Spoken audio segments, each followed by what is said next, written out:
इस चैनल में नए आए हो बरखुरदार, वरना रेड नेटवर्क को कौन नहीं जानता। जी हाँ, रेड नेटवर्क के लिए अगर प्राण डायलॉग बोलते तो ऐसे ही बोलते। अपनी फिल्मों में ना जाने कितने ही ऐसे दमदार और उम्दा डायलॉग बोलने वाले प्राण इतने लोकप्रिय थे कि लोग उनसे नफरत भी करते थे। प्राण द्वारा निभाए गए खलनायकों के किरदार के चलते लोग उन्हें सड़कों पर गालियां देते थे। एक समय में लोगों ने अपने बच्चों का नाम प्राण रखना तक बंद कर दिया था। एक इंटरव्यू के दौरान प्राण ने बताया था कि उपकार फिल्म से पहले सड़क पर मुझे देखकर लोग कहते थे, अरे बदमाश, ओ लफंगे, ओ गुंडे। मुझ पर फफ्तियां कसी जाती थी। उन दिनों जब मैं पर्दे पर आता था तो बच्चे अपनी माँ की गोद में दुबक जाते थे और माँ की साड़ी में मुंह छुपा लेते थे। प्राण को फिल्मों में मौका मिलने की घटना भी बहुत दिलचस्प रही। हुआ यूं कि एक बार लेखक मोहम्मद अली ने प्राण को एक पान की दुकान पर खड़े देखा। उस समय वह पंजाबी फिल्म यमला जट को बनाने की योजना बना रहे थे। पहली ही नजर में वली ने यह तय कर लिया कि प्राण उनकी फिल्म में काम करेंगे। उन्होंने प्राण से बात की और प्राण फिल्म में काम करने के लिए राजी हो गए। साल 1940 में यह फिल्म रिलीज हुई और काफी हिट भी रही। प्राण का मतलब सिल्वर स्क्रीन की जान। प्राण की आवाज और उनकी अदायगी देखकर लोग दीवाने हो उठते थे। उनके सिल्वर स्क्रीन पर आते ही दर्शक रोमांचित हो उठते थे। प्राण दिखने में जितने खूबसूरत थे, उनकी अदायगी उतनी ही उम्दा हुआ करती थी। प्राण ऐसे विलेन के तौर पर स्थापित हुए जिनकी खलनायकी को पर्दे पर देखकर लोग इतने रोमांचित हो उठते थे कि उन्हें बार बार देखने के लिए सिनेमा हॉल में भीड़ लग जाती थी। अपने हर किरदार में प्राण फूंक देने वाले इस महान अभिनेता ने एक बार पुरस्कार हासिल करने के दौरान मंच पर खड़े होकर दर्शकों से कहा था कि आप लोग मुझे प्राण कहते हैं, लेकिन मैं समझता हूं कि मेरी जान तो आप लोगों में बसती है। प्राण का यह संबोधन सुनकर लोग दीवाने हो उठे।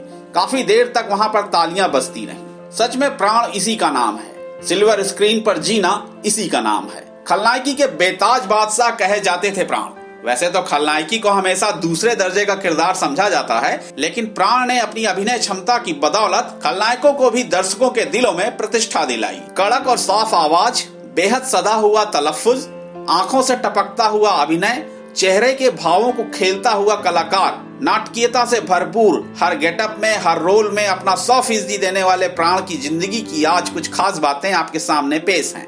प्राण का जन्म 12 फरवरी सन 1920 को दिल्ली में हुआ था, लेकिन उनकी पढ़ाई लिखाई कपूरथला, उन्नाव, मेरठ, देहरादून और रामपुर में हुई।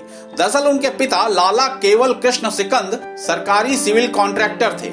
जगह जगह पर उनका आना जाना होता था।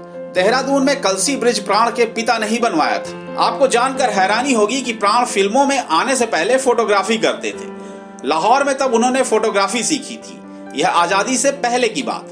फोटोग्राफी सीखने के दौरान ही उनकी मुलाकात एक फिल्म प्रोड्यूसर से हुई और फिर सन 1940 में यमला जट में रोल करने का उन्हें पहला मौका मिला। उनकी शादी सन 1945 में 25 साल की उम्र में हो गई। सन 1947 में आजादी और बंटवारे के बाद प्राण मुंबई आ गए और फिल्मों में काम पाने के लिए संघर्ष शुरू किया। क्योंकि उनकी आवाज और पर्सनालिटी इतनी आकर्षक थी कि किसी भी फिल्म मेकर को तुरंत वो भा जाते थे, लिहाजा उन्हें काम मिलने में कोई परेशानी नहीं हुई। पूरे करियर में उन्होंने करीब 400 से ज्यादा फिल्मों में काम किया। सभी प्रकार के रोल में वो फिट हो जाते थे। खलनायक से लेकर चरित्र भूमिका तक में लोग उन्हें खूब पसंद करते थे। कभी कभी तो प्राण हीरो पर भी भारी पड़ते दिखते थे, लेकिन विलेन का गेटअप देकर उन्हें बुरा दिखाया जाता था, जिससे कि वो हीरो की सुंदरता पर भारी ना पड़े। राम और श्याम या फिर किरदार से लेकर उपकार और जंजीर के किरदार तक उनके चरित्रों के कई रंग हैं। उपकार के मंगल चाचा को कभी भूला ही नहीं जा सकता, जैसे कि जंजीर के पठान को भूलना नामुमकिन है। अभिनय के अलावा प्राण को सामाजिक कार्यों के लिए भी खूब जाना जाता है। उन्होंने महाराष्ट्र में शिक्षण संस्था की सहायता के लिए राज्य सरकारों के रिलीफ फंड प्रोग्राम को आगे बढ़ाने में भूमिका निभाई थी। साथ ही फिल्म इंडस्ट्री के जरूरतमंद कलाकारों की सहायता के लिए होप 86 और होप 87 जैसे शो में सक्रिय भागीदारी भी की। प्राण को मिले अवार्ड्स की लंबी लिस्ट है।